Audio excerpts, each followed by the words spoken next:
Do you know what it feels like when your own son tells you that you are not important enough to be at his wedding, but you are important enough to pay his debts? Subscribe to the channel because what happened next will leave you speechless. My name is Arthur Miller. I am 64 years old, and all my life I believed that being a good father meant always being available for my son. I never imagined that this availability would become my greatest weakness, and paradoxically, the hardest lesson I would have to learn about respect and dignity. It was a night in October 2024, specifically Tuesday the 15th. My world shook with a simple sentence. We had agreed to have dinner at home, as we used to do once a month. Adam, my 32-year-old son, had come accompanied by Brittany, his wife of barely 2 weeks. Although at that moment I still did not know that. The dinner was proceeding normally. We had prepared roast beef, Adam's favorite dish since he was little. I was happy to see them as always. Brittany seemed quieter than usual, but I thought maybe she had a hard day at her job as an administrator. It was then that, without thinking too much, I asked the question that would change everything. By the way, when have you decided on the wedding date? I want to make sure I have my schedule free and maybe help with some expenses as we discussed. The silence that followed was uncomfortable. Adam avoided my gaze, playing nervously with his fork. But Brittany, with a coldness that froze my blood, answered without looking up from her plate. It was last Saturday, Arthur. We only invited important people. The words fell on me like stones. Last Saturday, I repeated, feeling the air escaping from my lungs. You got married and did not tell me anything. Adam finally looked up with an expression I could not interpret. Dad, it was something very intimate, very small. We did not want complications. Complications? The word came out of my mouth harder than I intended. Am I a complication to you? Brittany sighed with evident annoyance. It is not personal, Arthur. We simply wanted something simple, only with the people who really matter in our lives. That phrase, people who really matter, it stuck in my chest like a dagger. I sat there looking at these two young people who had just confirmed that I, their father, was not important enough to witness one of the most significant moments of their lives.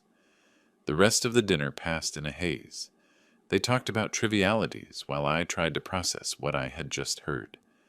My son, the boy I had raised alone after the divorce with Catherine, the young man I had supported in every decision, he had just excluded me from the most important day of his adult life.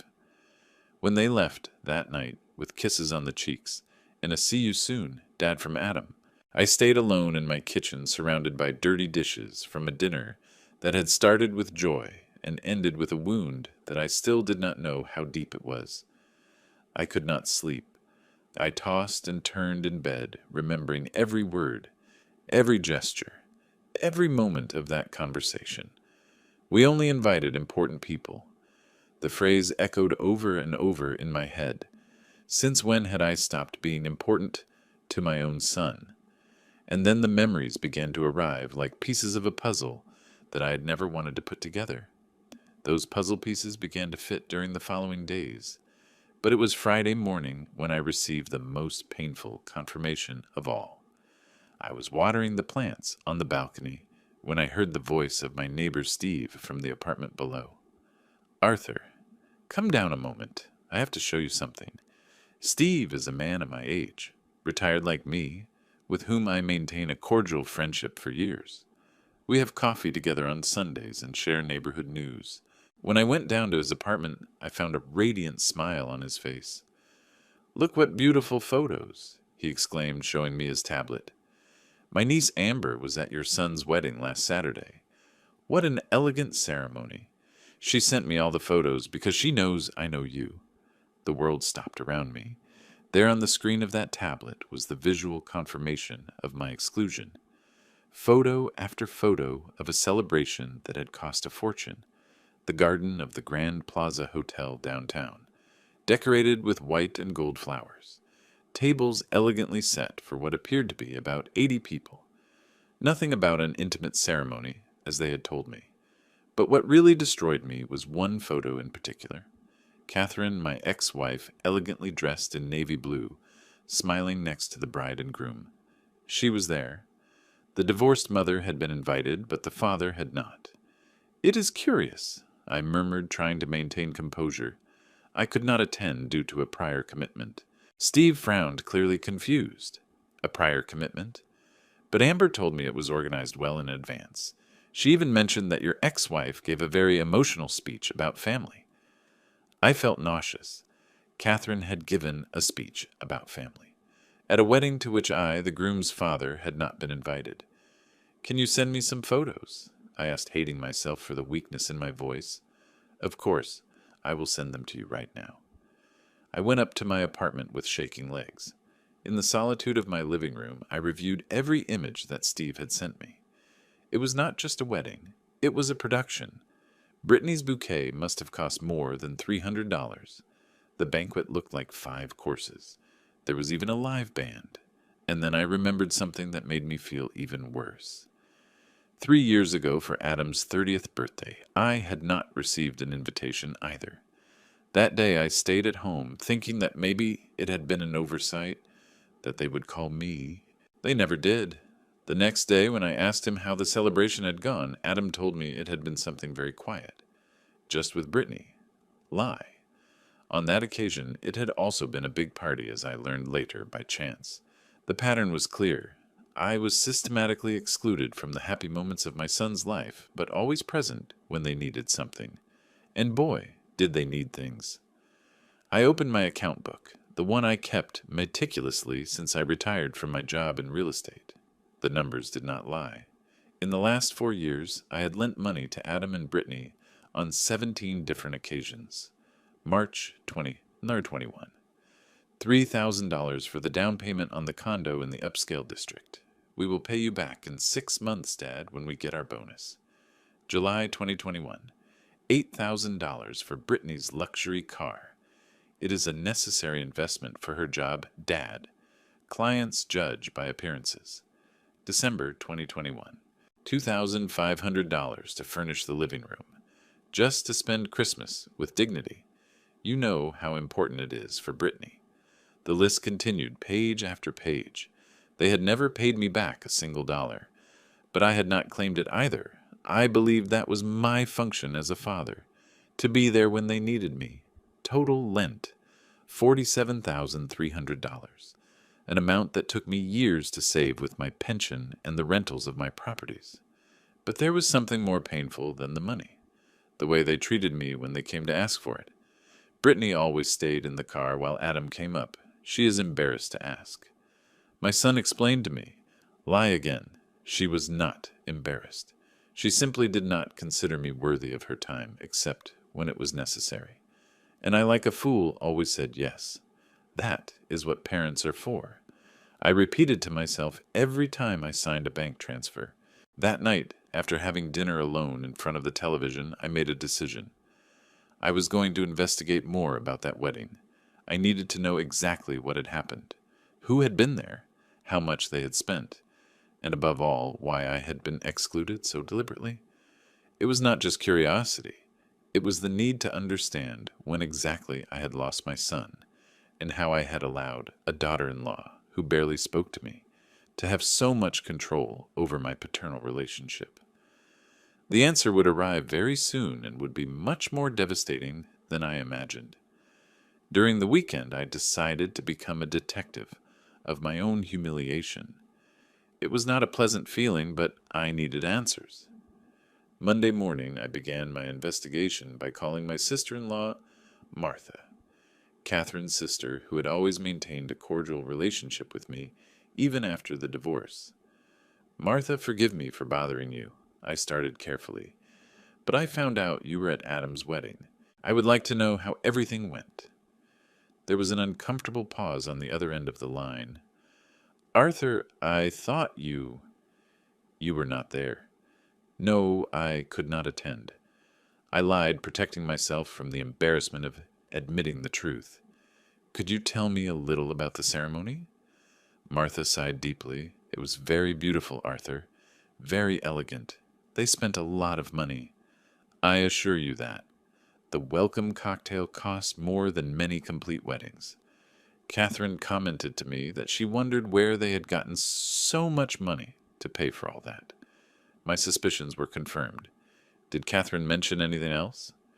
Well, Martha hesitated. She was a little uncomfortable because she found it strange that you were not there. During the speech, she even mentioned how important your role had been in Adam's life. I think she expected you to appear at some point. The knife sank deeper. Even my ex-wife had felt the strangeness of my absence, but my own son had not considered it necessary to explain to anyone why his father was not present at his wedding. Do you know who else was there? I asked, trying to sound casual. Well, look, all of Brittany's cousins were there. Her parents, obviously, her co-workers, several of Adam's friends from college. Oh, and Gary Harris was also there. Do you remember him? Adam's classmate, Gary Harris, a guy with whom Adam had lost contact years ago and whom I barely knew. He had been invited, but I had not. After hanging up with Martha, I took out my calculator and my bank statements from the last 4 years. I wanted to have exact figures of all the money I had lent, but above all, I wanted to understand the pattern of behavior. The data was revealing and disheartening. Every time they asked me for money, the conversation followed the same script. Adam would arrive home normally on a Sunday afternoon, always with a worried face. Dad, we have a small problem. And then came the elaborate explanation about why they needed exactly that amount at that precise moment, and why they could not ask anyone else. The excuses varied, but the result was always the same. I ended up agreeing. You are the only one we can trust, Adam told me. You know we will pay you back everything when our economic situation improves. But the economic situation never improved enough to pay me back anything, although it did improve enough to organize parties to which I was not invited. I remembered with particular bitterness the loan of December 2023, $4,500 for urgent medical expenses for Brittany. As Adam explained to me, she needed a private dental intervention that insurance did not cover. It is an emergency, Dad. It cannot wait. 3 weeks later, I saw on Instagram a photo of Brittany at a luxury spa in Miami. The medical expenses had turned out to be Christmas vacations. But there was something even more painful than the financial deception. The way my relationship with Adam had changed since Brittany entered his life. Before meeting her, my son visited me regularly. He told me about his work problems. He asked me for advice on important decisions. We were close. Or at least, I believed we were. Everything changed gradually after his relationship with Brittany began in 2020. Visits became more sporadic and utilitarian. He no longer came alone. He was always accompanied by her, who participated minimally in conversations and looked at her cell phone constantly. Phone calls also changed.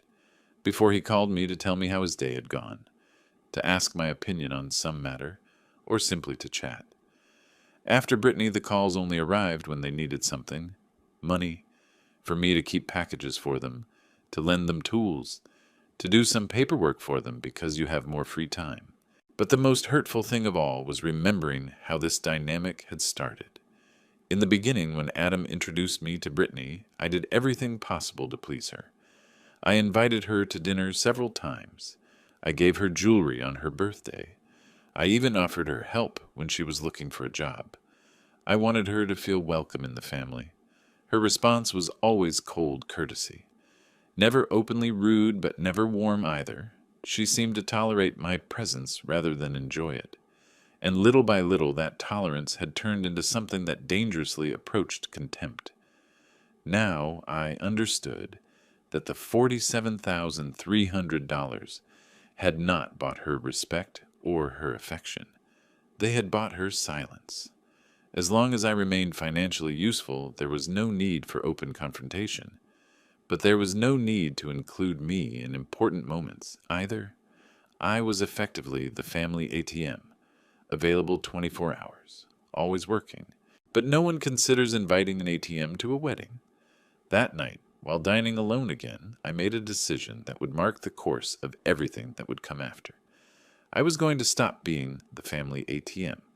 But first, I needed a plan because I sensed that very soon I would receive another one of those calls asking for money. And this time my answer would be very different. I did not know how soon that opportunity would arrive, but something told me I would not have to wait long. My feeling turned out to be prophetic. The call came exactly 3 days later, Thursday morning at 9:15. I had just finished my morning coffee when the phone rang, and seeing Brittany's name on the screen, I knew immediately that my moment of truth had arrived. "Good morning, Arthur."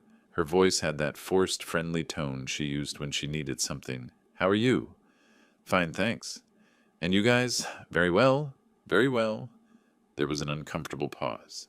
"Look, I am calling you because, well, you know that you are always very punctual with the monthly transfers.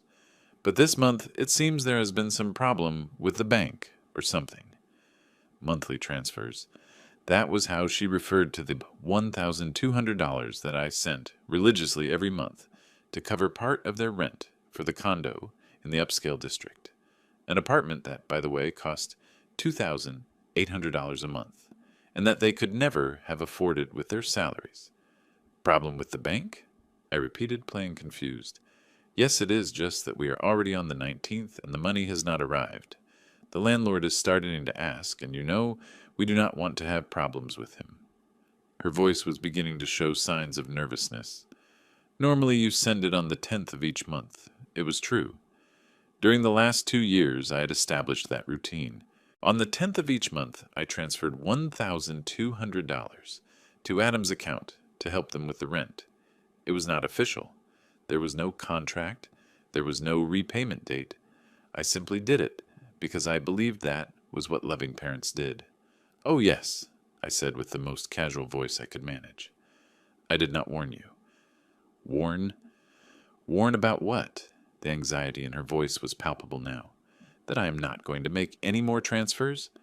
The silence on the other end of the line was so deep that for a moment I thought the communication had been cut off. Finally, Brittany spoke, and her voice had completely changed register. "What do you mean you are not going to make any more transfers? Is everything okay, Arthur? Has something happened?" "Everything is perfectly fine, Brittany. I have simply decided that it is time for you to manage on your own. But this is very sudden. Why didn't you tell us anything? We could have made alternative plans. Look for another cheaper apartment. Ah, you know it is sudden." I interrupted her, feeling how the rage contained for days began to filter into my voice. "Sudden as finding out from a neighbor that your son has gotten married." Another silence, this one longer and more tense. "Arthur," she began, but her voice sounded different now, more calculating. "Look about the wedding. I know that maybe it was not handled well, but they were very special circumstances." "Special circumstances? 80 guests are special circumstances? 80 guests? No, there were not that many. Brittany, I have seen the photos. I know exactly how many people were there, how much everything cost, and who was invited. I even know that my ex-wife gave a speech about the importance of family." I paused to let my words sink in. Apparently the only person not important to that family was me. "It is not like that, Arthur. You know we have a lot of affection for you." "Affection? You call this affection?" "For 4 years I have been your personal bank. $47,300 exact, Brittany. And when you have the most important day of your lives, it turns out that I am not significant enough to be present. The numbers have everything to do with it." I cut her off. "Because they demonstrate exactly what role I play in your lives. I am useful when you need money, and irrelevant when it comes to celebrating." I heard a murmur in the background and realized that Adam had arrived and was talking to her. After a few seconds, my son's voice replaced his wife's. "Dad, what is happening? Brittany told me that you're not going to help us with the rent anymore." "Exactly. But, Dad, we depend on that help. We cannot afford the apartment without your contribution." "I know perfectly well, Adam. In fact, that is precisely what makes this whole situation so fascinating." "Fascinating? Dad, I do not understand." Let me explain. For years, I have been important enough to finance your lifestyle, but not important enough to witness your marriage. Now I am going to see what happens when the equation is reversed. Dad, the wedding thing it was complicated. We had a very tight budget. Tight budget? I laughed, but it was not a joyful laugh. Adam, I know how much your wedding cost. $25,000 minimum. Money you could have used to pay me back even a small part of everything I have lent you during these years. Dad, you know we intend to pay you back everything. No, Adam, I no longer have that confidence. And above all, I no longer have the will to continue financing people who do not consider me important in their lives. There was an exchange of whispers on the other side of the phone. Finally, Brittany spoke again. Arthur, I think there is a very big misunderstanding here. Can we meet to talk calmly? Maybe we can fix this situation. There is nothing to fix, Brittany. The situation is perfectly clear to me now. You have 9 days to get the rent money from another source.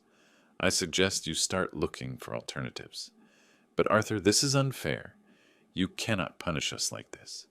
Punish you? I am not punishing you. I am simply stopping subsidizing a lifestyle that you cannot afford. You will have to do what the rest of the world does. Live according to your real income. I hung up the phone with trembling hands, but not from fear or regret. I was trembling with a mixture of liberation and anticipation. For the first time in 4 years, I had said no. For the first time in a long time, I had put my dignity above their economic comfort. I knew the phone would ring again, probably many times. I knew there would be pleas, reproaches, maybe even veiled threats about the future of our family relationship, but I also knew that I had crossed a line from which there would be no turning back. The family ATM had been permanently disconnected. The days that followed that phone call were an emotional roller coaster. On one hand, I experienced a sense of freedom that I had not felt in years. On the other, I could not help questioning if I had made the right decision. But every time doubts assaulted me, I remembered Brittany's phrase, "We only invited important people," and the determination returned. Friday afternoon, I decided I needed professional advice, not only legal, but also emotional. I called Thomas Evans, my lifelong friend and lawyer, specialized in family law. We had studied together at university more than 40 years ago, and he was one of the few people I trusted fully. Tom, I need to see you, urgently. Do you have time this weekend? Of course, Arthur. Come Saturday morning to my office. Is it something serious? Let's say it is something definitive. I arrived at his office downtown on Saturday at 10 o'clock sharp. Tom received me with his usual smile, but soon his expression changed when I began to relate the whole situation to him. I had prepared a folder with all the relevant documents, bank statements, screenshots of transfers, even the wedding photos that Steve had sent me. Let me understand this well, said Tom after reviewing all the papers for half an hour. You have lent almost $50,000 to your son and his wife for 4 years, without a contract, without a repayment date, and without interest. Correct? And during this same period, they have systematically excluded you from important family events, including their wedding, where they spent a considerable amount of money. Also correct. Tom took off his glasses and looked at me intently. Arthur, from a legal point of view, you have the right to claim that money. They are loans documented with bank transfers. But before talking about legal aspects, let me ask you a question as a friend. Do you really want to go to that extreme? Honestly, Tom, I do not know. What I do know is that I do not intend to continue lending money to people who do not respect me. That seems perfectly reasonable to me. Tom opened his laptop. We are going to do 2 things. First, we are going to officially document all these loans and create a legal record of the debt. Second, we are going to draft a formal letter where you communicate your decision not to make any more loans. During the next 2 hours, we worked on the documentation. The final figure was even more shocking when you saw it in an official document. $47,300 distributed in 17 different transactions between March 2021 and September 2024. Besides the money, Tom added, there is something that worries me more from a human point of view. The pattern of behavior you describe suggests systematic emotional manipulation. Emotional manipulation? Look at it from this perspective. They keep you close enough to access your money, but far enough away so as not to interfere with their important decisions. It is a very calculated balance, Arthur, and that does not happen by chance. His words hit me like a hammer. You are suggesting that all this has been intentional. I am suggesting that someone very intelligent has designed this dynamic to maximize benefits while minimizing emotional obligations. And given that your son has not shown these manipulative characteristics before this relationship. He did not finish the sentence, but I understood perfectly what he implied. Brittany was not simply a difficult daughter-in-law. She was someone who had identified my paternal weakness and had exploited it systematically. What do you recommend I do? First, maintain your position. Do not make any more loans under any circumstances. Second, document any future contact you have with them. Third, prepare yourself emotionally for the escalation that will come. Escalation?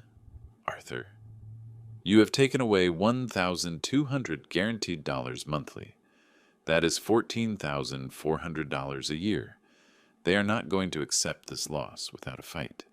They will come with tears, promises, maybe even subtle threats about the future of your relationship with potential grandchildren. The mention of grandchildren made me shudder. I had not considered that possibility.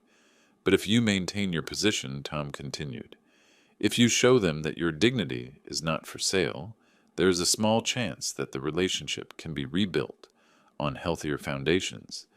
And if it does not work, then at least you will have recovered your self-respect. And believe me, that is worth much more than $47,000. I left Tom's office with a folder full of legal documents and a strange sensation in my stomach. It was not exactly tranquility, but it was not anxiety either. It was the feeling of someone who had finally taken control of a situation that had become unsustainable. That night, while dining alone in my kitchen, I mentally reviewed everything I had discovered during the week. It was not just the money. Although $47,300 was not a negligible amount for someone with my pension, it was the principle. It was the realization that I had allowed them to turn me into a secondary character in my own son's life. I remembered something my father used to tell me when I was young. Arthur, in life, they are going to judge you, not by how much you give, but by how much respect you demand in return. At that moment, I did not fully understand what he meant. Now I understood perfectly. The phone rang 3 times during dinner. All 3 times it was Adam. I did not answer. I was not ready for the next phase of this confrontation, but I knew it would arrive soon. I went to sleep that night with the certainty that I had started something that would change the dynamic of my family forever. I did not know if it would be for better or for worse. But I did know it was necessary. For the first time in 4 years, I fell asleep without worrying about when the next request for money would arrive. In its place, I worried about something much more important: if my son would be capable of choosing between his financial comfort and his relationship with me. Soon I would have the answer. The answer arrived faster than I expected, but in a way I had not anticipated. Sunday morning, while enjoying my coffee on the balcony reading the newspaper, I received a call from an unknown number. Upon answering, I immediately recognized the voice of Catherine, my ex-wife. Arthur, I am sorry to call you so early, but I need to talk to you about Adam. Good morning, Catherine. What is wrong with Adam? He called me yesterday night, very upset. He told me that you have had some kind of argument about money, and that you have decided to cut off all financial aid. Her voice sounded tired. What is really happening? It was ironic. During years of marriage, Catherine and I had argued constantly about my tendency to be too generous with money. You are too soft, she always told me. Children need to learn the value of things. Now, years after our divorce, she was calling me worried because I had stopped being soft. Catherine, did you know I was not invited to his wedding? There was a long pause. What do you mean you were not invited? Adam told me that you had a last-minute commitment. He lied. I never received an invitation. I found out about the wedding 3 days later when a neighbor showed me the photos. That cannot be true, Arthur. I myself asked for you during the ceremony. Brittany told me that you had had a family emergency. Another lie. I had no emergency. I simply was not important enough to be there. I heard Catherine sigh deeply on the other end of the phone. Arthur, this is very confusing. During the reception, both Adam and Brittany spoke of you with affection. They even mentioned how grateful they were for all your support. My support? You refer to the $47,000 I have lent them for 4 years without ever seeing a penny back. $47,000. The surprise in her voice was genuine. Arthur, I had no idea the amount was so high.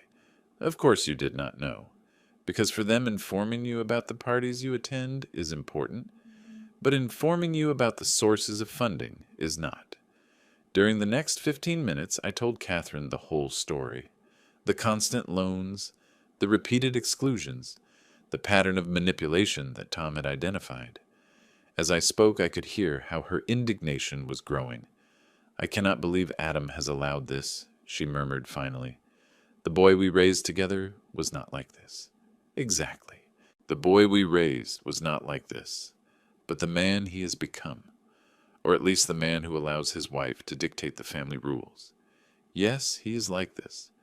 What do you plan to do now? I've already done it. No more money, no more subsidies for a lifestyle they cannot afford, and certainly no more tolerance for disrespect. After hanging up with Catherine, I decided to do something I had been avoiding. Investigate more deeply the expenses of the wedding. Not out of masochism, but because I needed to fully understand the hypocrisy of the situation. I called Richard, a keen acquaintance who worked in the events sector and who had organized several celebrations for my tenants over the years. I described what I had seen in the photographs, the Grand Plaza Hotel, the floral decoration, the number of guests, the live band. With those elements you describe, Arthur, we are talking about a minimum of $25,000, but probably closer to $35,000.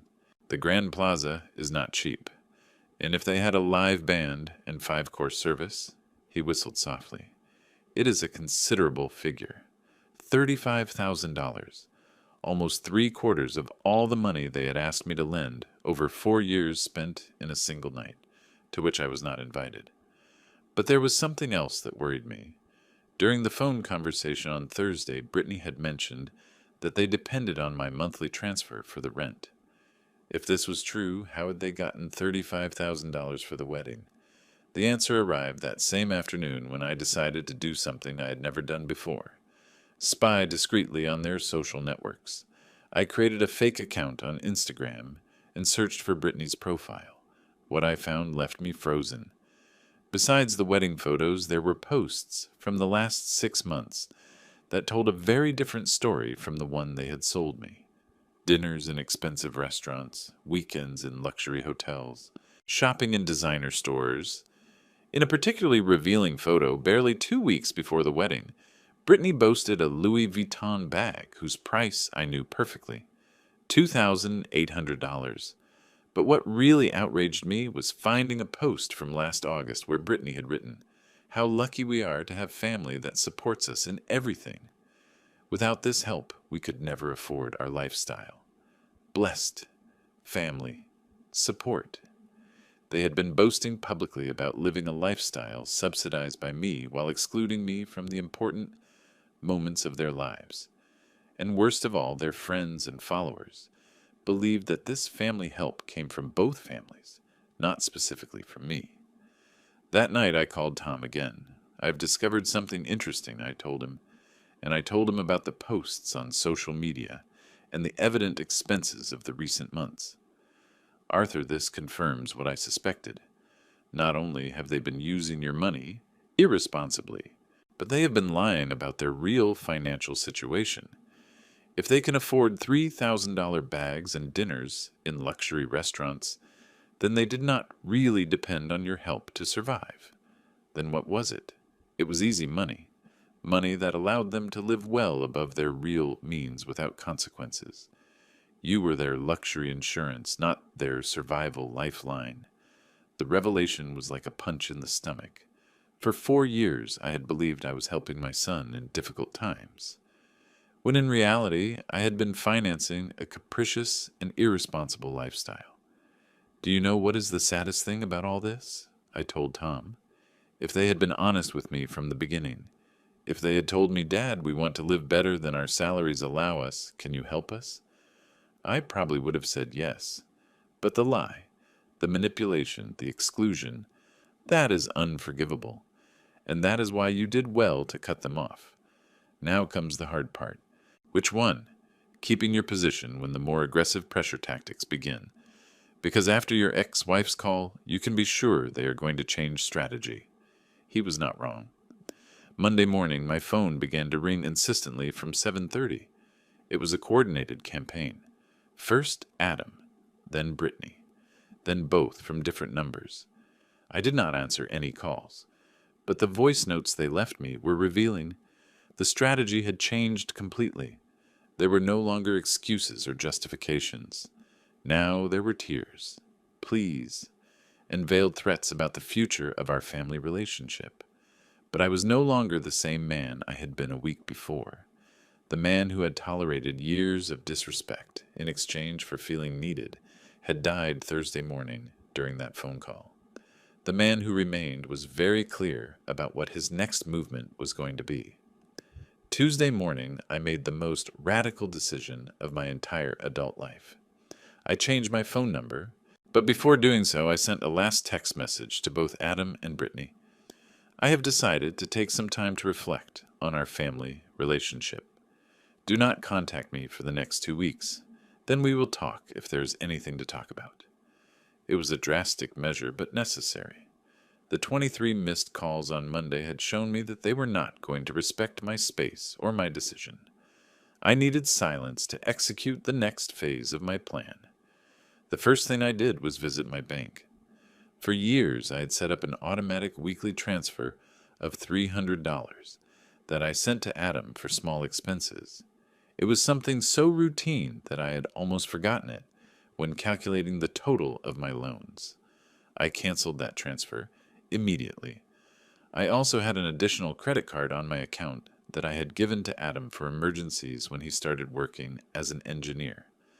According to the statement provided by the bank, the card had been used regularly during the last 2 years, with an average of $800 monthly in purchases that were definitely not emergencies. Restaurants, gas stations, clothing stores, even a sporting goods store where they had bought 2 mountain bikes worth $1,200 each. Mr. Miller, the account manager, told me. Do you want me to cancel this additional card? Not only do I want you to cancel it, I responded. I want you to provide me with a detailed statement of all expenses made with it during the last 24 months. When I received that statement, the figure left me breathless. $23,400 additional in 2 years, added to the direct loans and monthly transfers I had been financing Adam and Brittany's life with more than $70,000 in 4 years.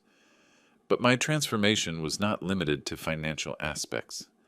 That afternoon I visited my barber Gabe, where I had not gone in months. I cut my hair shorter than usual. I trimmed my beard, and for the first time in years, I bought myself new clothes. It was not vanity. It was a symbolic declaration that I was starting a new stage of my life. I also did something I had been postponing for years, enrolling in swimming classes at the Municipal Sports Center. During my marriage to Catherine, I had always wanted to learn to swim properly, but never found time. After the divorce, I always found excuses. Now, suddenly, I had all the time in the world, and $1,200 extra each month to invest in myself. On Wednesday, I received an unexpected visit. Catherine appeared at my door at 5 in the afternoon without warning, with an expression I had not seen on her face since the most difficult days of our marriage. Arthur, we need to talk. Adam is desperate.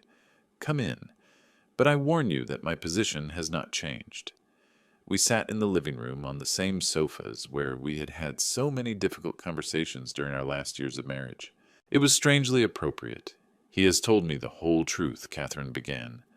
About the money, about the credit card, about the exclusions. Arthur, I knew nothing of this. And what do you think now that you know? I think I was right to divorce you for being too generous, but that I was wrong not to realize that our son had inherited my manipulative side and your naive side in the worst possible combination. Her honesty surprised me. During our marriage, Catherine rarely admitted her own faults. What exactly does he want? I asked. A chance to explain himself. He says he did not know that Brittany had lied to you about the reasons for your absence at the wedding. He says he thought you really had had an emergency. Catherine, do you really believe that a son does not know if his father has had a family emergency serious enough to miss his wedding? She sighed deeply. No, you are right. It is a pathetic excuse. Besides, what about last year's birthday? Did I also have an emergency then? I've asked about that. He says it was Brittany's idea to have a celebration just for young couples, because you would feel out of place. Out of place at my own son's birthday? Arthur, I am not here to defend him. I am here because despite everything, he is still our son. And because I believe there is a possibility, although small, that he realizes what he has lost. Has he realized? Or has he simply realized that I have cut off the economic tap? That is the million-dollar question, right? Catherine stayed until 7, and during those 2 hours we talked more honestly about Adam than we had spoken during the last 10 years of our marriage. We reached a painful but necessary conclusion. We had raised a son who had learned to use his parents' love as a financial tool. Do you know what hurts me the most? I confessed before she left. It is not the money, although $70,000 is no joke. It is that for 4 years I have been living a lie. I believed I had a close relationship with my son, when in reality I only had a close relationship with his bank account. And if he asks for forgiveness, if he breaks up with Brittany, if he promises to change, Catherine, if my 32-year-old son needs to break up with his wife to learn to respect his father, then the problem is much deeper than money can solve. That night, after Catherine left, I did something I had not done in years. I dined at an elegant restaurant, alone, without haste, enjoying every bite and every sip of wine. The bill was $85, almost triple what I used to spend on a dinner. But for the first time in a long time, I felt I deserved it. While walking back home, I reflected on the changes that had occurred in my life during the last week. I had gone from being a man who lived to please others, especially his son, to being a man who had decided to please himself for the first time in decades.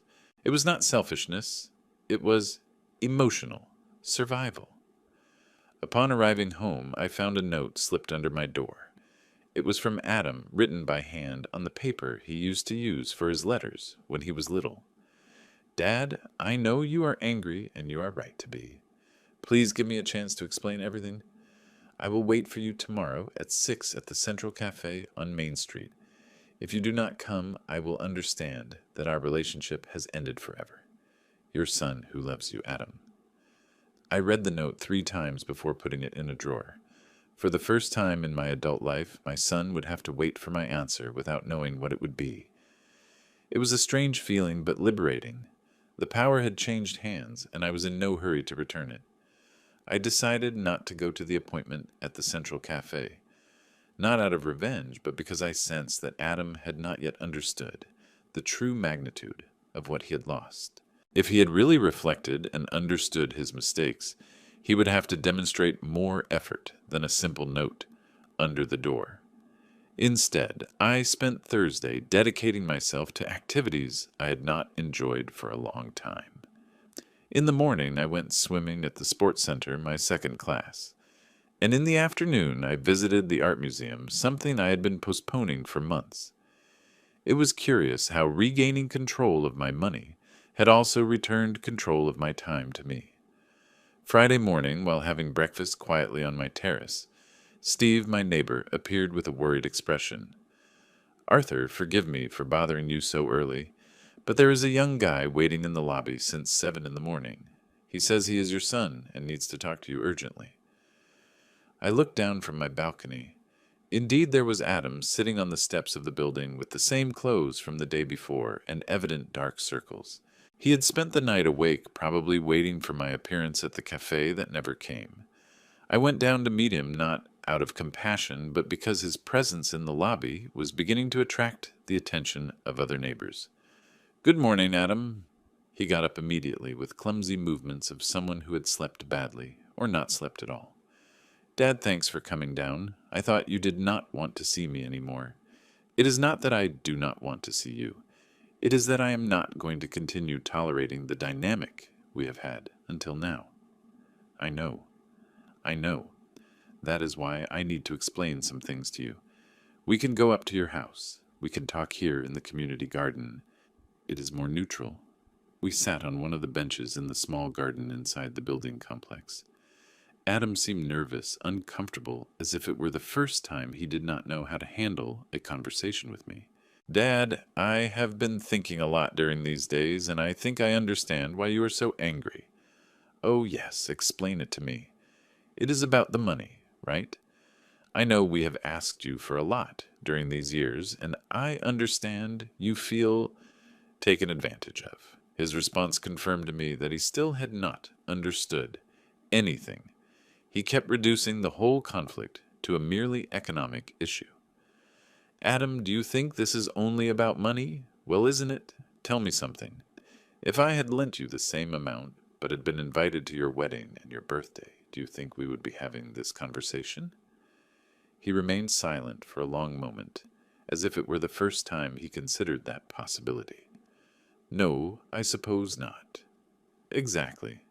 This is not about the money, Adam. This is about respect, or rather the lack of it. But, Dad, you know I respect you. Do you respect me? Then explain to me why I knew nothing about your wedding until 3 days later. Explain to me why your wife told people it had been a ceremony for important people, and I was not there. That was a misunderstanding. It was not a misunderstanding, Adam. It was a conscious decision, and I want to know who made it. You or Brittany?" The question visibly uncomfortable him. He began to play with the keys he had in his hand, avoiding my gaze. It was complicated, Dad. Do not come to me with evasions. It is a simple question. Who decided that I should not be at your wedding? Brittany thought that it would be better, a smaller event, more intimate. And what did you think? I wanted you to be there, but she made me see that we would have fewer expenses if we reduced the guest list. Adam, I have seen the photos. There were 80 people there. It was not exactly intimate, and it certainly was not cheap. It is just that there was family of hers who— "Stop!" I interrupted him firmly. "Stop lying. I have spoken with Martha. I know how much your wedding cost. I know there were more guests than in many celebrations I have attended, and I know you spent the equivalent of 8 months of my transfers in a single night." He fell silent finally, with no excuses to offer. "The truth, Adam. For once in these 4 years, tell me the truth." He sighed deeply, as if he were releasing himself from a weight he had carried for a long time. "Brittany said your presence would make the wedding less elegant. She said her friends and family would ask who you were, and it would be uncomfortable to explain that we depended on your financial help. There it was, the truth I had been waiting to hear. So you decided it was better that I was not there, so that your guests would not know that the money you had spent on that party was not yours. It was not as calculated as it sounds, right? Then how was it? She told me it would be better for everyone if we kept family issues separate from social ones, that you would understand. And you thought I would understand being excluded from the most important day of your adult life? I thought you would prefer not to have the social pressure of the celebration." "What social pressure? I am your father, Adam. My place at your wedding should not have required justification to anyone." "You are right," he murmured finally. "It was cowardice on my part. It was easier to exclude you than to confront Brittany. Finally, an admission of real responsibility. No more excuses or evasions. And last year's birthday? The same.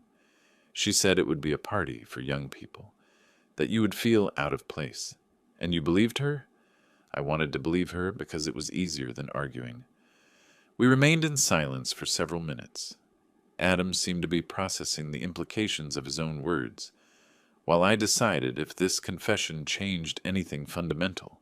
Adam, do you know what the real problem with all this is? Which one?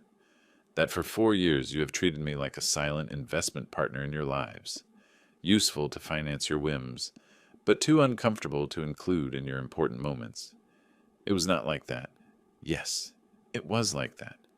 And the worst is that you have become someone who prefers to lie and avoid conflict rather than defend his own father. Those words seemed to hit him like a physical slap. What can I do to fix it? He asked finally. And for the first time in the conversation, his voice sounded genuinely desperate. That is an interesting question, Adam, because for years the answer would have been very simple. Ask me for forgiveness. Promise me it will not happen again and everything would continue as before. But I am no longer that person. What do you mean? I mean that this conversation arrives 4 years too late, and that apologies, however sincere they may be, cannot erase the pattern of behavior you have established. His face paled. Are you saying we can never recover our relationship? I'm saying that the relationship we had before has ended forever. If we want to build something new, it will have to be on completely different foundations. What foundations? Mutual respect, total honesty, and the understanding that I am no longer your personal bank or your economic backup plan. I got up from the bench, indicating that the conversation was over. Think about it well, Adam, and when you are clear if you really want a father and son relationship or just want the easy money back, you know where to find me. I left him sitting there with more questions than answers, and went up to my apartment, feeling that I had planted an important seed. Now I would have to see if that seed could grow in such damaged soil. 3 days passed without news from Adam after our conversation in the garden. During that time I maintained my newly established routine, swimming in the mornings, reading in the park in the afternoons, and quiet dinners at home or in small neighborhood restaurants. It was a simple but dignified life, without the constant anxiety of waiting for the next economic request. Monday morning, while returning from my swimming class, I found a manila envelope in my mailbox. There was no sender, but I immediately recognized Brittany's handwriting. My first reaction was to throw it in the trash without opening it, but curiosity was stronger than my indignation. Inside, there was a 3-page handwritten letter, something completely unusual coming from someone who barely addressed 2 words in a row to me in person. The letter began with a formal tone that quickly became pleading. Dear Arthur, I know I have no right to ask you for anything after how we have treated you, but I find myself forced to write to you because our situation has become unsustainable. She continued explaining that they had received an eviction letter from the landlord for non-payment of rent.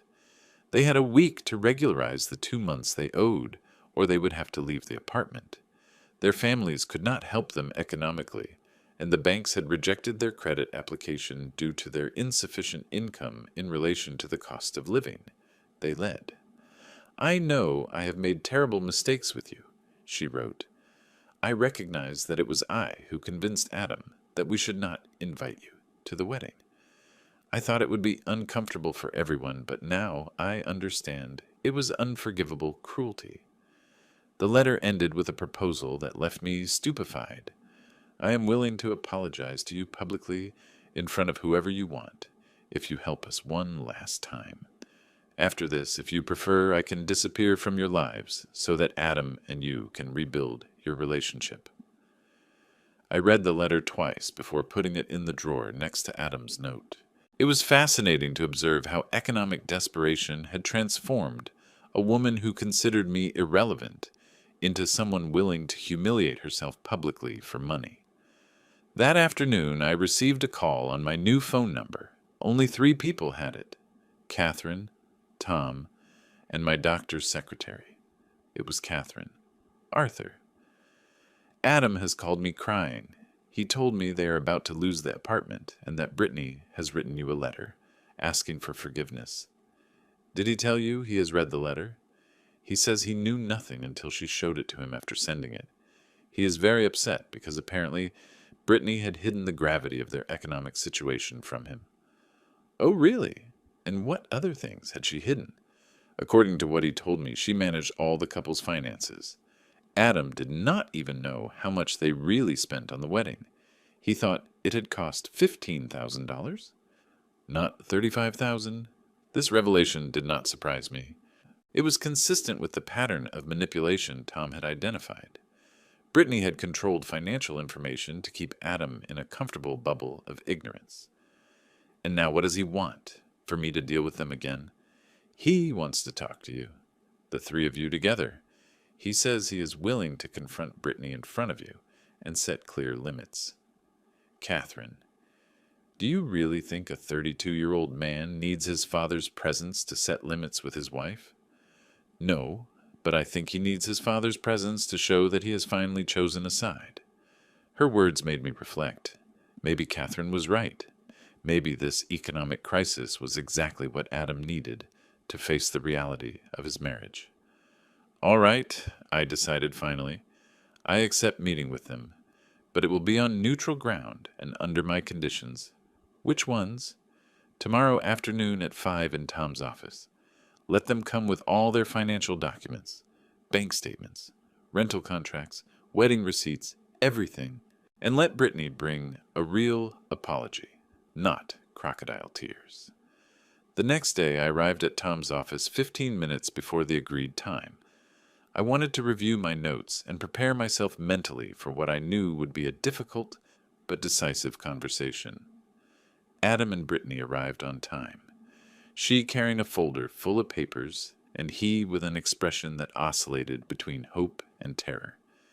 It was the first time I had seen them together since the dinner where I found out about the wedding, and the difference in their body language was notable. Adam seemed to have shrunk, while Brittany, despite her desperate circumstances, maintained a defiant posture.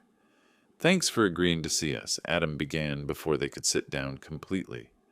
Do not thank me yet. This meeting can end in 2 ways, with a path to reconciliation or with the definitive confirmation that our relationship cannot be fixed.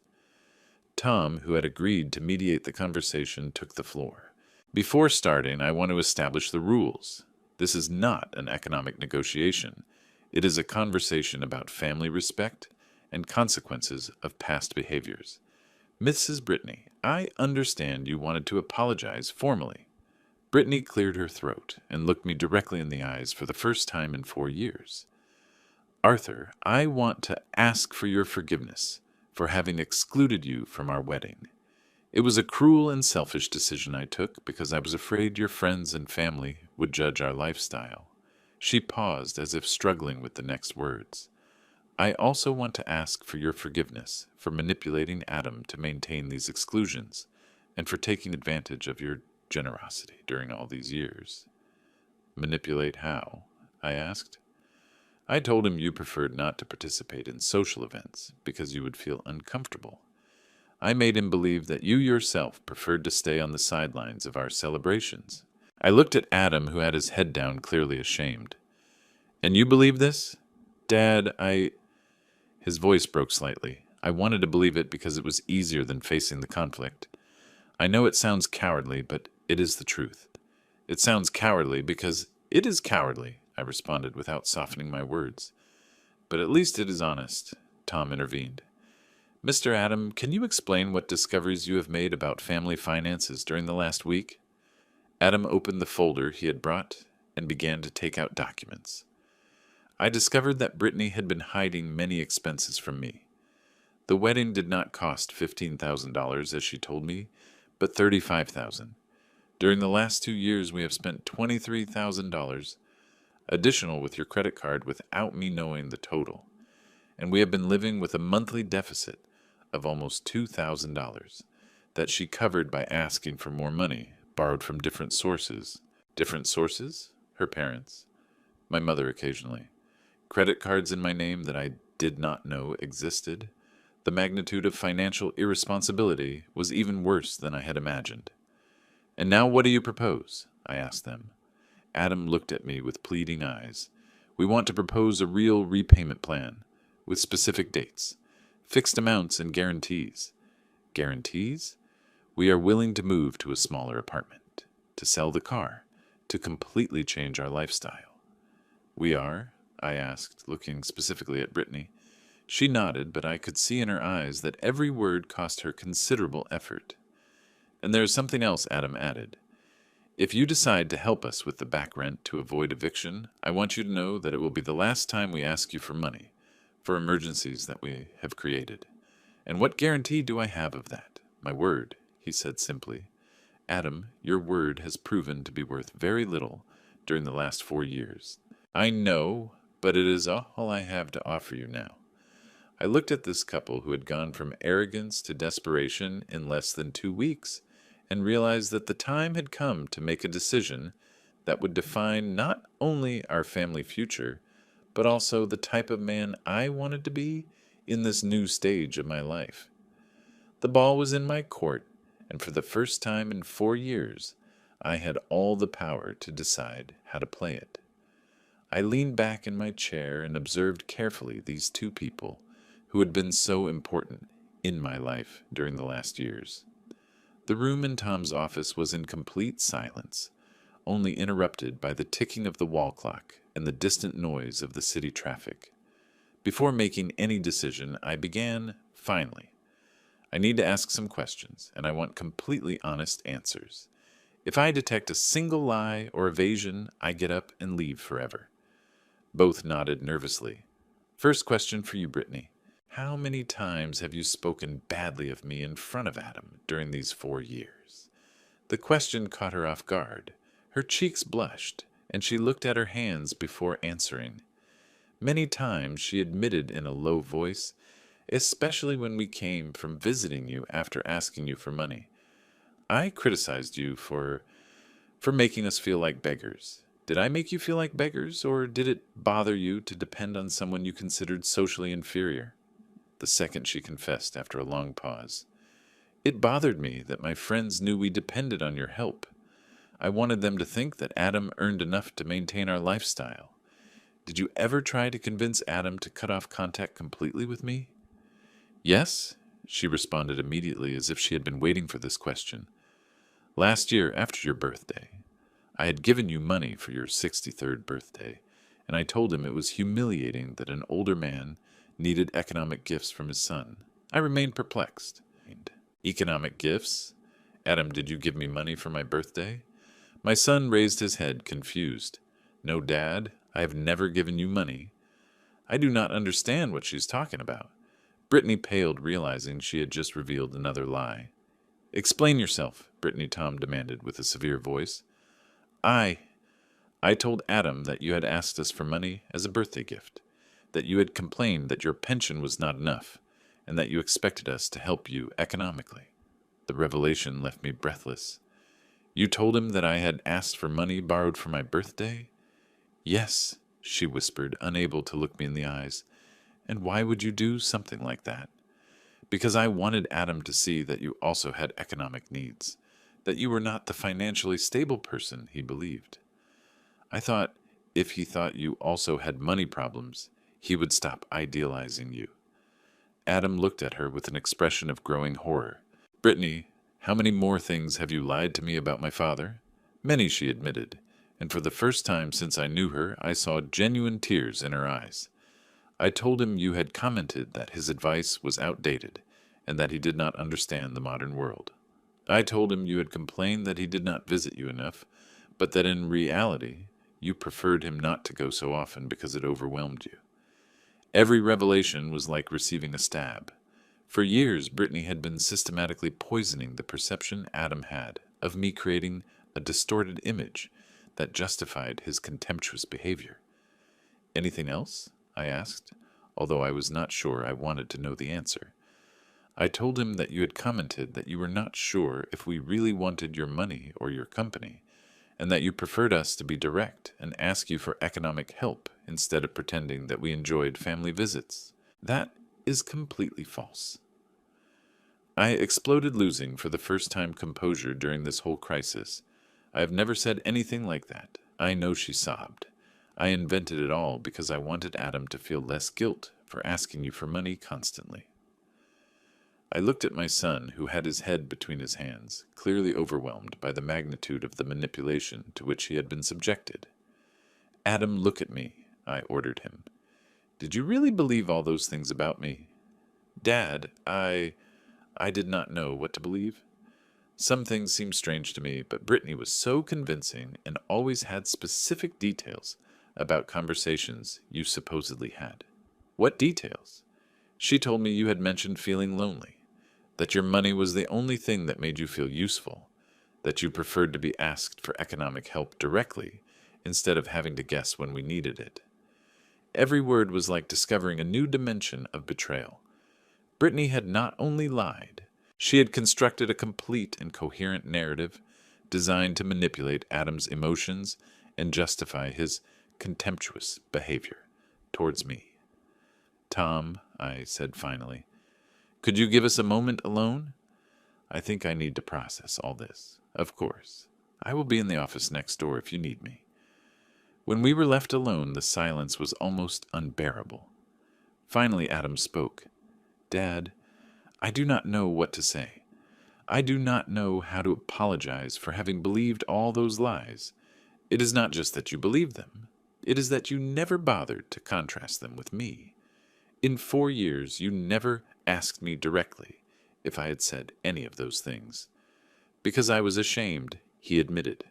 If you had really said those things about feeling lonely or needing our money to feel useful, I did not want to put you through the humiliation of denying it. And it never occurred to you that maybe your wife was lying? Honestly, no. Why would she invent something like that? For the reason she herself just confessed. To control you. To make sure I was seen as an economic necessity, not as a paternal presence that could interfere with her plans.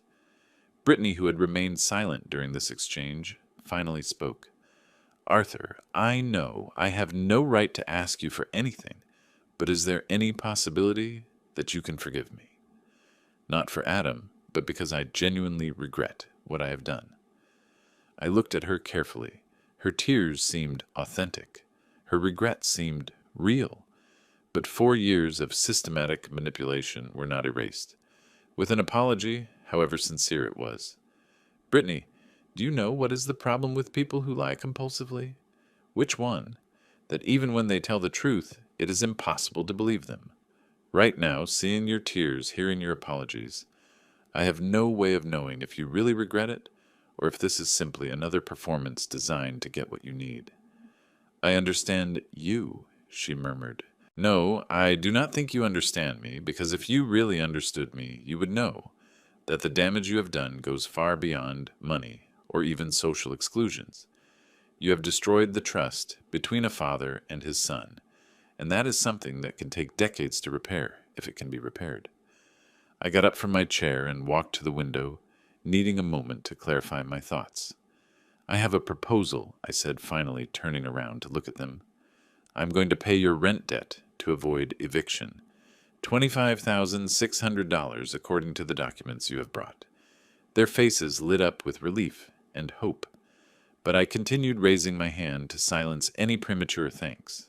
It is going to be the last economic help you receive from me, and it comes with non-negotiable conditions. What conditions? Adam asked. First, you move immediately to an apartment you can afford with your real income. Second, you pay me back the $70,000 I have lent you during these years, at a rate of $500 monthly for the next 12 years. Third, Brittany commits to attending psychological therapy to work on her manipulation and control problems. And if we do not accept the conditions, Brittany asked, then you leave right now, face eviction, and we never see each other again. Adam and Brittany exchanged looks, communicating silently. We need time to think about it, said Adam finally. You have exactly 5 minutes, I responded, consulting my watch. After that, my offer expires permanently. The clock on the wall seemed to make a deafening noise while they whispered to each other, and I waited for a decision that would determine if our family had a future, or if this would be our last conversation. The 5 longest minutes of my life had begun,